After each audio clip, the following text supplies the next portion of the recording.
तो 110 से 120 दिन में किस तरीके से किसान भाई ने एक अच्छा मुनाफा कमाया। यदि अपन देखें 50 किलो भी एवरेज मान के चलें तो कम से कम 6,000 रुपये का बीज हो गया और 6,000 रुपये में कटाई निंदाई और ये हो जाता है तो 10-12 हज़ार रुपये एकड़ का खर्चा है और 1.25 लाख से 1.5 लाख रुपए तक की भी इनकम है इसमें। बीज उपचार में आपको विशेष ध्यान रखना है कि थायोमेथाक्साम कीटनाशक बिल्कुल अर्जेंट लगेगा इसमें। बाद में अपन 20-20-0-13 12-32-16 या DAP ले सकते हैं। समय इल्ली का प्रकोप ज्यादा रहता है। ये जो स्टेज होती है जहाँ से हमारी फलियां बनती है, फूल से फलियों में कन्वर्ट होती है, उस टाइम पे आप ले सकते हैं तो उससे आपको एक अच्छा बेनिफिट मिलेगा। जो मैंने लगा रखी है अर्जेंटीना रेड जी, ये 100 से 110 से 120 दिन के लगभग में आता है। रेड विधि से लगाने से ये फायदा है कि इसमें इसका प्रोडक्शन बढ़ के निकलेगा। कम से कम 1-1.5-2 कुंटल के लगभग में बढ़ के निकलेगा।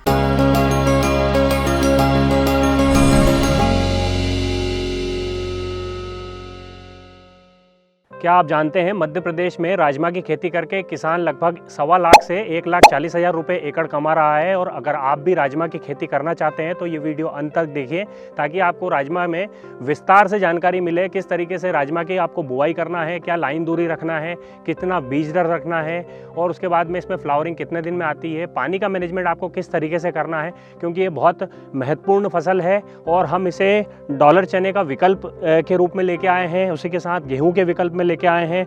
आप इसमें सरसों के विकल्प में इसको ले जा सकते हैं। सबसे मेन मुख्य जो सबसे ज़्यादा मध्य प्रदेश में लोग मक्का लगा रहे हैं, मक्का का रेट नहीं मिल रहा है, ये मक्का के भी विकल्प की फसल है। इसको अगर आप लगाएंगे तो आपको लगभग 90 से 100 दिन में एक अच्छा मुनाफा देखने को मिल सकता है। राजमा एक दलहनी फसल है और इसके बाद में इसका जो बाजार है वो किस तरीके से रन करता है, साथ ही साथ अगर बात करें तो इसका बीज जो है वो कहाँ मिलता है, इसमें pH कितना मान इसके अंदर ज़मीन के अंदर होना चाहिए जो आपके लिए सही उपयोगी माना जाता है। इसके बाद में इसमें राजमा जो है इसका एक्सपोर्ट होता है, इसके कंटेनर बन के और बाहर विदेश में जाता है, अलग अलग जगह इसकी डिमांड होती है।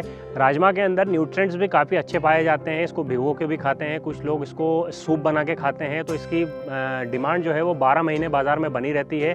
और इसकी खेती किस प्रकार होती है, क्या क्या मतलब चीज़ें हैं जिसको हमको सुधार करना है, किस ज़मीन में लगती है, कितना pH होता है, कितना पानी, क्योंकि ये बहुत ही सेंसिटिव फसल है। लेकिन 90 से 100 दिन के अंदर आप इसमें एक अच्छा मुनाफा कमा सकते हैं। हम कम खर्च के अंदर इसके अंदर ज़्यादा मुनाफा किस तरीके से कमा सकते हैं। आज हम आए हैं गांव जिया गांव में, जहां पे राजमा के किंग बोले जाते हैं। इनका प्रोडक्शन बहुत अच्छा निकला है और लगभग 1.25 लाख से 1.5 लाख तक का इन्होंने मुनाफा निकाला है। तो इनकी जुबानी जानेंगे राजमा का इतिहास, राजमा की खेती किस तरीके से सक्सेसफुली मध्य प्रदेश में हो सकती है और कई फसलों का विकल्प हो सकता है। तो आइए मैं आपको मिलवाता हूँ। ग्राम जिया गाँव से हूँ मैं और मेरा नाम निर्मल जाट है। तो सर सबसे पहले मैं जानना चाहता हूँ आपसे कि अभी आपने कितने एकड़ में राजमा लगा रखा है। मैंने अभी यस भाई लगाया है 19 से 20 एकड़ में राजमा लगा रखा है मैंने। आप कितने साल से लगा रहे हैं। मैं पिछले 3 सालों से लगा रहा हूँ, मेरा ये तीसरा साल है। अच्छा। और पिछली बार मैंने 8 एकड़ में लगाया था जी, और नॉर्मल मतलब फ्लैट विधि से लगाया था 14 इंच की दूरी पे। और इस बार मैंने बेड पद्धति पे लगाया है जी, 12-18 की दूरी है। इसमें हम एक बार थोड़ा सा विस्तार से जानते हैं क्योंकि हमने एक वीडियो राजमा का और शूट किया था। उसके अंदर किसानों के भर भर के कमेंट थे, बहुत सारे सवाल किसानों के हैं, खेती करना चाहते हैं राजमा की, लेकिन उसके अंदर कई सारे प्रश्न हैं। बीज नहीं मिलने के कारण या जानकारी सही नहीं मिलने के कारण हो सकता है कुछ जानकारियाँ हमारी मिस हो गई हो। तो इस बार हम डिटेल में जानेंगे और ये राजमा किंग क्यों है इसका भी हम आपको विस्तार से बताएंगे। इन्होंने अपना एक ग्रुप बना के और बहुत सारे किसानों को राजमा की खेती करवा रहे हैं, तो उसका हम विस्तार से जानेंगे किस तरीके से। ये वीडियो बहुत इंपॉर्टेंट होने वाला है और जो भी चैनल पे पहली बार वीडियो देख रहा है पहले चैनल को सब्सक्राइब करो और वीडियो को आप शेयर कीजिए ताकि और हमारे जैसे किसान भाई अच्छी खेती कर सके जिसमें कम लागत में अच्छा मुनाफा कमा सके। भाई सबसे पहले बताइए इसमें किस प्रकार की मिट्टी होना चाहिए और किस प्रकार से हम इसकी खेती कर सकते हैं। इसमें यदि देखा जाए तो काली मिट्टी भी चल जाती है, भूरी पीली मिट्टी भी चल जाती है, क्योंकि ये पानी के जो है इसका सिस्टम पानी सहन करने वाली वैरायटी नहीं है ये। अच्छा। राजमा कोई सा भी हो, आप अर्जेंटीना रेड लगा लो, चाइना लगा लो, या जो भी ब्राज़ील है, जो भी अन्य जो भी जितने भी राजमा की फसल है जी, उसमें पानी ज़्यादा नहीं लगेगा। वाटर सेंसिटिव क्रॉप है, जैसे डॉलर चना है उस तरीके से हम कह सकते हैं। पानी इसको हल्का चाहिए। आपको 1 गिलास है तो उसको 3 भागों में बांटना है और उस हिसाब से आपको पानी मैनेज करना है। जी भाई, अब इसमें बात करें तो इसमें बीज जैसे हमारे पास कहाँ से अवेलेबल आपके पास हुआ लास्ट ईयर? बीज मैंने लाया था यस भाई, सोलापुर सांगली से बीज लेके आया था। अच्छा। और थोड़ा सा बीज लेके आया था। और पिछली बार भी मेरा 8 एकड़ में लगा हुआ था, इस बार 19-20 एकड़ में राजमा लगा रखा है मैंने। और पिछली बार मैंने इसका 11 कुंटल एकड़ का एवरेज निकाला था। 14 इंच की दूरी थी लाइन से लाइन की, और 4 से 5 इंच की दूरी बीच की थी। तो इस बार मैंने बेड पद्धति पे लगाया है। जी। और वो आपके सामने है जी। अब बीज उपचार की बात करें भाई, इसमें शुरुआती दौर में बीज उपचार क्या बीज उपचार में आपको विशेष ध्यान रखना है कि थायोमेथाक्साम कीटनाशक बिल्कुल अर्जेंट लगेगा इसमें, क्योंकि ये बहुत जरूरी है। और बीएसएफ का झेलोरा और थायोमेथाक्साम आपको दोनों से ट्रीट करना पड़ेगा इसको। अच्छा, इसके बाद में जैसे झेलोरा और थायोमेथाक्साम से ट्रीट करने के बाद में हम बात करें बुआई की बात आती है। तो बुआई के लिए आपने बेड पद्धति से लगाया, तो जो किसान भाई जैसे बेड पद्धति से लगा रहा है, कुछ सादे लगा रहे हैं, तो इसके बाद में आता है बुआई की पद्धति क्या होगी, मतलब किस सीड्रिल से लगाएंगे तो सबसे बेस्ट हमारे को रहेगा। बेस्ट में पिछली बार तो यही जो नॉर्मल सीड्रिल जो चलती है उसी सीड्रिल से अपन ने बुआई करी थी। इस बार मैंने रोहित वाले प्लांटर से बुआई करी है जी। उसमें बीज बहुत बेहतर तरीके से मैनेज हो जाता है, दूरी बिल्कुल आप परफेक्ट रख सकते हो। इसमें बीज बुआई तो कर दी, पर बुआई की गहराई कितनी होनी चाहिए? अंकुरन जो होता है इसमें दाल बड़ी रहती है, तो निकलने में तकलीफ आती है उसको, तो इसकी गहराई 2 से 2.5 इंच से ज्यादा नहीं होना चाहिए। अब इसके बाद में बात करेंगे, इन्होंने बताया 2 से 2.5 इंच सही विधि है, और आपके बीज से बीज की दूरी लगभग 3 से 4 इंच अगर रखेंगे तो बेहतर रहेगा। लाइन से लाइन की दूरी आप 14 इंच रखेंगे या 12 इंच पे भी रखेंगे तो चलेगा। आप फ्लैट विधि से लगा सकते हैं, आप बेड विधि से लगा सकते हैं। बेड विधि से इन्होंने इस बार लगाया है, जो बेड पे 2 चांस 12 इंच पे लगाए हैं, उसके बाद में इन्होंने 18 इंच का गैप छोड़ा है, फिर 12 इंच पे लगाया है।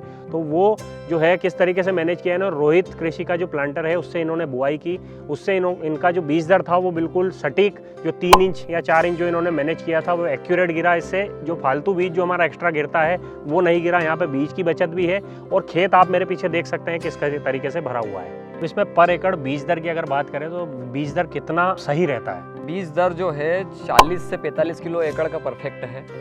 और इसमें वैरायटी की अगर बात करें तो वैरायटी में कोई सी भी है 1-2 किलो ऊपर नीचे हो सकता है, बाकी 40 से 45 किलो परफेक्ट है। तो कई वैरायटी ऐसा है कि किसान लगा रहा है लेकिन अच्छा उत्पादन भी आ रहा है, लेकिन रेट नहीं मिल रहा, वहाँ जाके वो किसान घाटा खाता है। तो कौन कौन सी ऐसी वैरायटी है जिनका रेट जो है रेगुलर रहता है और किसान लगाए तो उसको फायदा मिलेगा? राजमा में मेरे पास 11 किस्म लगी हुई थी अगली बार। अच्छा। और सबसे महंगा बिकने वाला यदि राजमा है तो अर्जेंटीना रेड है, जो लाल कलर का आता है, गहरा लाल, जो आपने लगा रखा है, मैंने लगा रखा है, और भी किसानों ने लगा रखा है। इससे नीचे सब वैरायटी के रेट सभी नीचे हैं। अच्छा। बाकी अन्य जो राजमा है सबसे हाई रेट में यही बिकता है। इसकी बुआई का सही समय कौन सा है जिसको हम बोएंगे तो हमारा बिल्कुल इसमें उत्पादन अच्छा मिलेगा? 1 अक्टूबर से आप नवंबर का महीना पूरा लगा सकते हैं आप। और मुख्यतः मध्य प्रदेश में इसकी खेती कहाँ कहाँ हो रही है? मुख्यतः में देवास जिले में भी हो रही है, हरदा में भी काफ़ी किसानों ने लगाया है, इधर खंडवा एरिया में, इधर बालाघाट तरफ भी लगा हुआ है। इसमें बुआई का तो आपने बता दिया, इसमें खाद कौन सा ऐसा है जिसको डालेंगे? यस भाई, ऐसा है कि खाद में अपन 20-20-0-13, 12-32-16 या डीएपी ले सकते हैं। सेकंड चीज ये है कि ये दलहनी फसल में जरूर आता है, पर इसमें राइजोबियम की गांठें नहीं आती है। अच्छा। ये नाइट्रोजन खुद ब खुद नहीं बनाता है, इसको पहले सिंचाई में नाइट्रोजन देना ही पड़ेगा। अच्छा, नाइट्रोजन मतलब यूरिया? हाँ, यूरिया। आपको यूरिया 1 बोरी एकड़ का डालना ही है। सेकंड पानी में भी आप 25 किलो या 15 किलो एकड़ का भी सेकंड पानी में आप दे सकते हो। जो और 40 दिन से पहले आपको यूरिया दोनों बार डालना है। हाँ, पानी से पहले। हाँ। और इसके बाद में अगर बात करें भाई तो डीएपी के अलावा और कोई सी ऐसी खाद जिसके अंदर रिक्वायरमेंट होती है इसको? नहीं, ऐसा कोई विशेष नहीं है। हाँ। पर वो जो नॉर्मली अपन गेहूं चने में डालते हैं तो वो आप वही डाल सकते हैं। ऐसा कुछ नहीं है कि इसको विशेष रिकमेंड यही है कि यही डालना है, ऐसा कुछ नहीं है भाई। इसके अंदर स्प्रे की अगर बात करें तो स्प्रे किस प्रकार के, मतलब ज़्यादा हमको सेंसिटिव क्रॉप के हिसाब से ज़्यादा करना पड़ेगा या नॉर्मली हम कर सकते हैं इसके अंदर? नहीं, नॉर्मली कर सकते हैं यस भाई, पर ऐसा है कि इसमें तना मक्खी का प्रकोप आता है। हाँ। तो इसमें सोलोमन, ब्यूटासाइलोथिन या इमिडा क्लोरोपिड, या फिर आप थायोमेथाक्साम प्लस लेम्डासाइलोथिन का आप स्प्रे कर सकते हैं। हाँ। और बिल्कुल करना ही पड़ेगा, क्योंकि तना मक्खी के लिए विकल्प वही है बस एक। अच्छा, तो आपको 15 से 20 दिन की फसल पे स्प्रे जरूरी है। इसमें स्प्रे की बात करें तो टोटल कितने स्प्रे लगते हैं और किस स्टेज पे क्या बीमारी आती है? इसमें सबसे करे और फूल और करे वाली जो स्टेज है, जिसमें अभी हम आपके प्लॉट में देख रहे हैं। ये जो आप देख रहे हो, ये फली की स्टेज में आपको पूर्णतः इमामेक्टिन और कुछ या दूसरी क्लोरेंटानिलिप्रोल जो भी है कि आपको दवाई डालना है। हाँ, इल्ली से संबंधित इस समय। हाँ। इल्ली का प्रकोप ज़्यादा रहता है, तो इस समय अगर आप इल्लियों का कंट्रोल नहीं करेंगे तो आपकी जो फलियां बनती है उस फली के अंदर आपको जो है छेद मिलेंगे, उससे हमारा प्रोडक्शन गिरता है, दाने का साइज छोटा होता है, इनडायरेक्ट तरीके से बोलूँ तो हमारा नुकसान होता है। तो उस नुकसान से बचने के लिए ये जो स्टेज होती है जहाँ से हमारी फलियाँ बनती है, फूल से फलियों में कन्वर्ट होती है, उस टाइम पे आप ले सकते हैं, तो उससे आपको एक अच्छा बेनिफिट मिलेगा। इसके साथ अगर मैं बात करूं तो इसके अंदर एडिशनली फूल के लिए अगर आप चाहें तो विद्युत ले सकते हैं, 05234 ले सकते हैं, जिससे आपके उत्पादन में या फ्लावरिंग में थोड़ा सा आपको एडिशनल बेनिफिट मिल सके। उसके बाद में अगर बात करें तो उसमें पाला गिरा इस बार, या आप कह दो कि कोहरा ज़्यादा गिरा, इसमें पत्तों में कुछ शिकायत आती है, तो उस टाइम पे आप चाहें तो उसमें फंगिसाइड का उपयोग कर सकते हैं, अन्यथा ज़रूरत नहीं है। लेकिन कुछ लोग करते हैं, जैसे प्रैक्सन नेटिवो या और भी कुछ फंगिसाइड है, उस फंगिसाइड का स्प्रे करके आपकी फसल की अवधि थोड़ी सी 5 से 7 दिन लेट होती है, लेकिन उसमें आपको रिजल्ट अच्छा देखने को मिलता है। इसमें पानी का मैनेजमेंट किस तरीके से होता है, जैसे आपने बताया सुपर सेंसिटिव क्रॉप है, डॉलर की तरह है, इसमें ज़्यादा पानी नहीं लगता, तो पानी का मैनेजमेंट किस तरीके से, कितने दिन पे होता है और किस विधि से होता है, ये बताएं। इसमें पहली सिंचाई अपने को 15 से 20 दिन पे करना है और हल्की सिंचाई करना है। इसमें ज़्यादा गहरा पानी नहीं दे सकते हैं अपन। हाँ। तो इसमें हल्की सिंचाई करना है। हल्की सिंचाई का मतलब स्प्रिंकलर विधि से आप सिंचाई कर सकते हो। बाकी यदि आपकी ज़मीन पथरीली है और ढाल वाली ज़मीन है तो आप खुला भी पानी दे सकते हैं जी। तो इसमें इनका कहने का मतलब है हर किसान के खेत में अलग अलग प्रकार की मिट्टी होती है। अगर काली फरकी मिट्टी है तो उसमें आप स्प्रिंकलर से लगभग 2 से ढाई घंटे दे के मैनेज कर सकते हैं। कुल मिला के आपके 2.5 इंच से 3 इंच की गहराई तक आपका पानी बैठना चाहिए, इससे ज़्यादा जाना नहीं चाहिए। उसके बाद में नेक्स्ट पानी आप जब भी देना चाहें तो लगभग 2.5 इंच आपकी ज़मीन के अंदर आप निकालेंगे मिट्टी, तो मिट्टी का जो है लोंदा नहीं बनना चाहिए। उस स्थिति पर आप फिर से पानी लगा सकते हैं। उसके अलावा आपके पौधा जो है आपको खुद बोलेगा कि पानी की रिक्वायरमेंट होने लगती है। जैसे पौधे की जो पत्तियां हैं वो नीचे झुकने लगती है, गहरा काला कलर हो जाता है, तो वो एक इंडिकेशन होता है जिसमें हमको ऐसा पता लग जाता है कि ये पानी की स्टेज है। तो इसमें जैसे दूसरा पानी आपने बताया कि दूसरा पानी आप किस स्टेज पे लगाएंगे, उसमें फ्लावरिंग अगर आ गई तो फ्लावरिंग पे देने में कोई समस्या तो नहीं है? फ्लावरिंग पे देने में कुछ नहीं है जी। फूल ड्रॉपिंग की समस्या नहीं आएगी इसमें जी।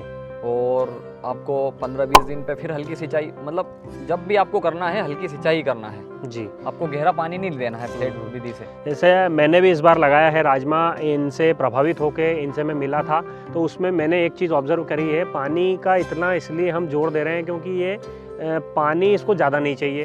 और मैंने नोजल विधि से दिया है, लेकिन नोजल विधि भी जहाँ पे लास्ट टाइम पे जहाँ पे पाइप रखा था अगर वहाँ पे भी पाइप आ रहा है तो वो लाइन जो है आपकी पीली दिखेगी। इससे आप समझ सकते हैं कि कितनी सेंसिटिव क्रॉप है।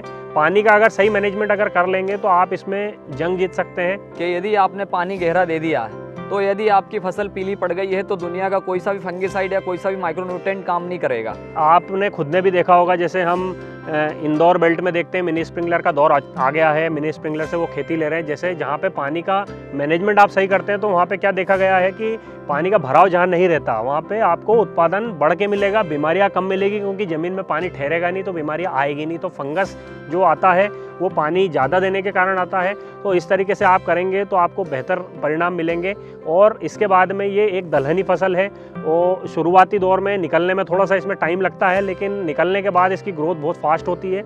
इसके बाद में लास्ट पानी हम जानना चाहते हैं कि कब तक पानी देना है इसमें? लास्ट इसमें पानी जब लगेगा आपको कि फ्लावरिंग से फ्रूटिंग, मतलब करे बनने वाली स्टेज हो, उसमें भी आप पानी दे दो तो चलेगा, कोई दिक्कत नहीं है। जैसे दाना नहीं बना हो और आपको लग रहा है कि प्यास कर रही है, अभी टाइम लगेगा, तो दे सकते हैं ना? दे सकते हैं, बिल्कुल दे सकते हैं पानी। इसमें हम बात करें भाई कितने दिन की क्रॉप है ये, जिससे हमें मतलब जैसे आपने बताया कि अलग अलग वैरायटी अलग अलग दिन की है, तो इनका बताएंगे? मैंने लगा रखी है अर्जेंटीना रेड जी, ये 100 से 110 से 120 दिन के लगभग में आता है। एक वैरायटी और लगा रखी है मैंने चाइना चित्रा, वो 90 दिन में आ जाती है। अच्छा, तो मतलब वैरायटी के अकॉर्डिंग आपको पानी देना है। कुछ वैरायटियाँ लंबी हैं जिनका मतलब समय अवधि ज़्यादा रहता है, तो आप उस हिसाब से पानी दीजिए। उसके बाद में अगर कोई वैरायटी जैसे चाइना चित्रा भी इन्होंने लगाया है, चाइना चित्रा 90 दिन 85 से 90 दिन में आ जाती है, तो उसमें प्रोसेस फास्ट होती है, उसके कारण पानी की मात्रा जो है आपको इस तरीके से देना है। उसमें अगर 5 पानी लग रहे हैं तो उसमें 4 पानी लगेंगे, लेकिन स्प्रिंकलर से अगर रेल के पानी दे रहे हैं तो स्थितियाँ अलग हो जाती है, वो आपके खेत के अनुकूल आप उसको मैनेज कर सकते हैं। अब इसके बाद भाई हमने यहाँ पे आपके यहाँ पे यूनिक चीज़ देखी है जो हमने भी नहीं मतलब अपनाई। आपने बहुत कहा था कि बेड विधि से लगाओ, तो बेड विधि आपके यहाँ पे हमने देखा है कि बहुत अच्छा रिजल्ट हमको देखने को मिल रहा है। उसके बाद चारा कचरा भी कोई बहुत ज़्यादा नहीं है, तो इससे क्या क्या बेनिफिट है बेड विधि से लगाने से, हमको आप थोड़ा सा वो बताएं। बेड विधि से लगाने से ये फ़ायदा है कि यदि गलती से अपना पानी भी थोड़ा बहुत ज़्यादा हो गया स्प्रिंकलर विधि में, यदि 1-2 घंटे ज़्यादा चल गया तो ये क्या है, नाली के थ्रू पानी निकल जाता है और बाकी पौधे को कोई दिक्कत नहीं आती, उसकी प्रोसेस जारी रहती है। अच्छा, बाकी ये मैंने घर वाले प्लाट में भी मैंने देखा है कि थोड़ा सा पानी निकाल के देखा था बेड विधि में। बेड विधि में, पर वो पानी सहन नहीं करता है। अच्छा, मतलब जहाँ पे इन्होंने बेड विधि से लगे थे, कुछ 2-3 लाइनों में इन्होंने पानी रेल के दिया है, पर उसमें भी इन्होंने पीलापन देखा है। जो पीलापन आप इससे समझ सकते हैं कि बेड विधि के बाद भी पीलापन आ रहा है। बेड विधि के क्या फायदे हैं, जैसे आपने बताया कि फल फूल इसमें हवा लगती है, वो क्या चीज़ है, वो थोड़ा सा एक किसान भाई को बताओ। बेड विधि से लगाने से ये फायदा है कि इसमें इसका प्रोडक्शन बढ़ के निकलेगा।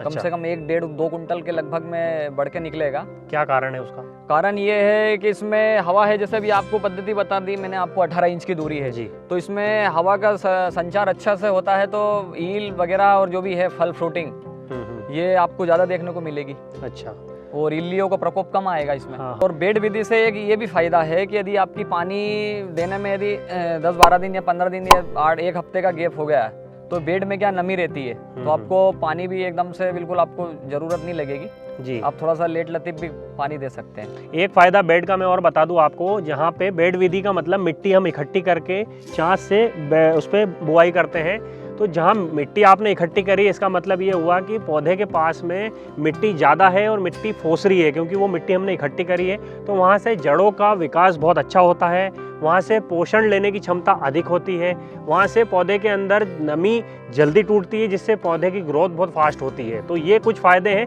आप भी बेड विधि से लगाएंगे तो आपको बेहतर परिणाम देखने को मिलेंगे।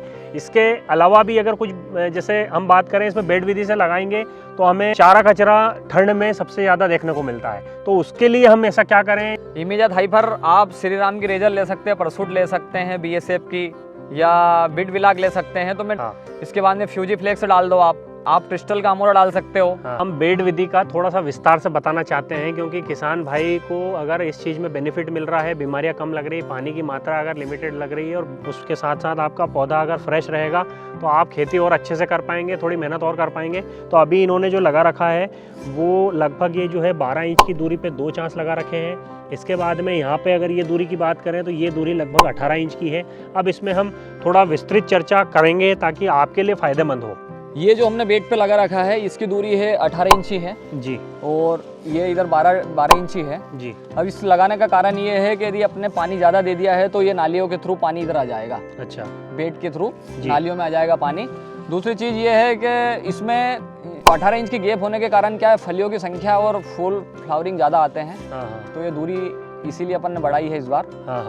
अब इसके अंदर एक चीज़ मैं और बताना चाहूँगा, जैसे अभी आप देख रहे हैं ये बेड, ये मिट्टी आपको जितनी ज़्यादा मिलेगी, इसमें आप जड़ों का विकास देखेंगे तो यहाँ तक हुआ है। जितनी ज़्यादा जड़ें आपकी चलेगी, जैसे ये है, इसके अंदर जितने वाइट रूट्स ज़्यादा रहेंगे, जड़ें अगर मिट्टी फोसरी रहेगी तो जड़ें ज़्यादा चलेंगी, तो यहाँ से भोजन अपटेक करने की जो कैपेसिटी है पौधे की वो बढ़ जाती है, और मिट्टी अधिक होने के कारण ज़्यादा जड़ों की वृद्धि से हमें बहुत फ़ायदा मिलता है। तो बेड विधि कितनी सक्सेस है वो आप खुद इस प्लॉट पे देख सकते हैं। और आप चाहे कोई भी फसल हो, बेड विधि से जाएंगे तो आपका पानी किस तरीके से हम मेंटेन कर सकते हैं, वो ये उदाहरण आप इस यहाँ से देख सकते हैं। और फूल फलियों की संख्या अभी तो मतलब दोनों स्टेज पे चल रहा है, लेकिन यहाँ पे आप देख सकते हैं किस तरीके से लगा हुआ है।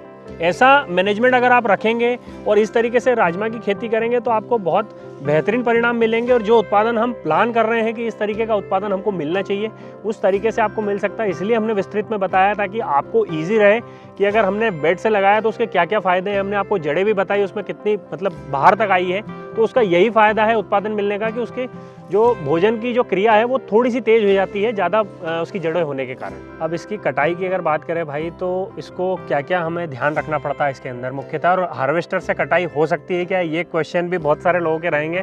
तो ये प्रश्न मैंने याद रखा क्योंकि मेरे खुद के खेत में है, तो मैं भी चाहूँगा कि आसानी से निकल जाए और ज़्यादा मेहनत ना करना पड़े। तो बताइए। नहीं, इसके कंबाइन से तो संभव नहीं है। कारण ये है कि इसकी जो ज़मीन से टच रहती है इसकी फलियाँ, तो कंबाइन से तो संभव नहीं है मेरे हिसाब से जी।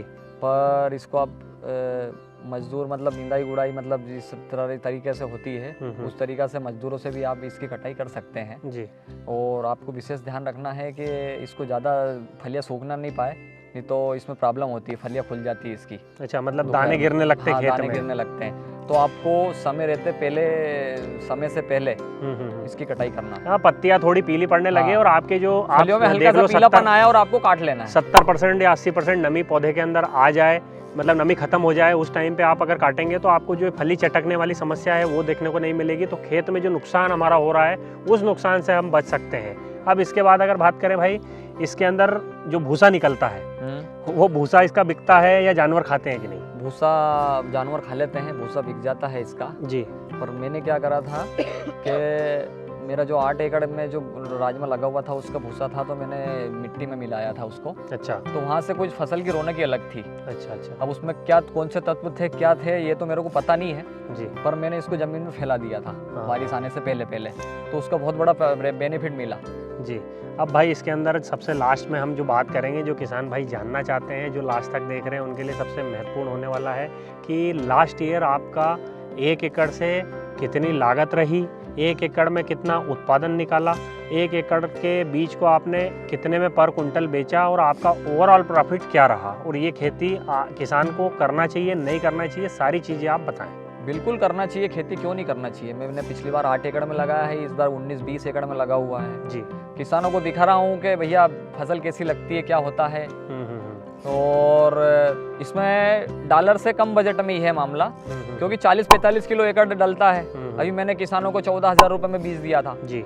यदि अपन देखें 50 किलो भी एवरेज मान के चलें तो कम से कम 6,000 रुपए का बीज हो गया, और 6,000 रुपए में कटाई निंदाई और ये हो जाता है तो 10-12 हजार रुपए एकड़ का खर्चा है, और 1.25 लाख से 1.5 लाख रुपए तक की भी इनकम है इसमें। आपका लास्ट ईयर क्या रेट में व्यापारी ने लिया था और क्या रेट में आपने बीज दर में लिया था? मैंने निकलते टाइम मेरा 10,000 रुपए के रेट में बिका था जी। सेकंड चीज मैंने जुलाई में दिया था अपने 13,000 रुपए के रेट में जी। बाकी और भी रेट बढ़ा था, पर मैंने किसानों को 14,000 रुपए के रेट में बीज दिया है। अच्छा, अभी इस साल जो लगाया है, अगर पर एकड़ की हम इसकी बात करें तो हमें सूखा प्रॉफिट क्या बच सकता है? सूखा प्रॉफिट यदि अपन 14,000 रुपए में अपन देखें तो 11 कुंटल एकड़ का निकला था मेरा, और 40 से 1,40,42,000 रुपए एकड़ के लगभग मेरे पास पैसे बने थे 1 एकड़ की। 10 से 12,000 रुपए। हाँ, इसमें 10-12 हजार रुपए आप खर्चा काट दो तो भी 1.25 लाख रुपए तो मिनिमम मेरे बने थे। और कितने दिन में बने थे ये 110 से 120 दिनों में अपन ने हार्वेस्टिंग कर ली थी। अच्छा, तो 110 से 120 दिन में किस तरीके से किसान भाई ने एक अच्छा मुनाफा कमाया, जो कि हम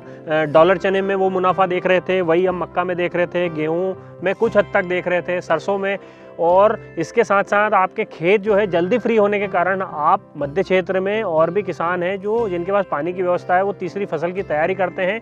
तो यहाँ से 1.25 लाख रुपए एकड़ निकालने के बाद में साथ में तीसरी फसल समय से लगा के उसमें उत्पादन आपको मिले और आपकी फसल जो है सही समय पे कट जाए, तो ये बहुत महत्वपूर्ण बात है। ये फसल आपकी एक विकल्प हो सकती है। और इसके बाद में अगर आपको ये खेती करना है तो कमेंट में आप मुझे राजमा लिखिए, ताकि मुझे समझ में आएगा कि ये खेती आपको करना है। आप कमेंट बॉक्स में कमेंट करके सवाल पूछ सकते हैं, और मुझे किस फसल पे वीडियो बनाना है उसके लिए भी आप कमेंट बॉक्स में कमेंट कर सकते हैं। वीडियो कैसी लगी आपको? अगर अच्छी लगी हो तो आप वीडियो को ज़्यादा से ज़्यादा शेयर करें, ताकि हमारे जैसे भाई जो खेती को एक नए स्तर पे ले जाना चाहते हैं वो इसको देख के अपने स्तर पे एक अच्छे लेवल पे कर सकें। और मैं आपके साथ हमेशा जुड़ा रहूँगा। तब तक के लिए आप मेरी चैनल को सब्सक्राइब कर सकते हैं। धन्यवाद।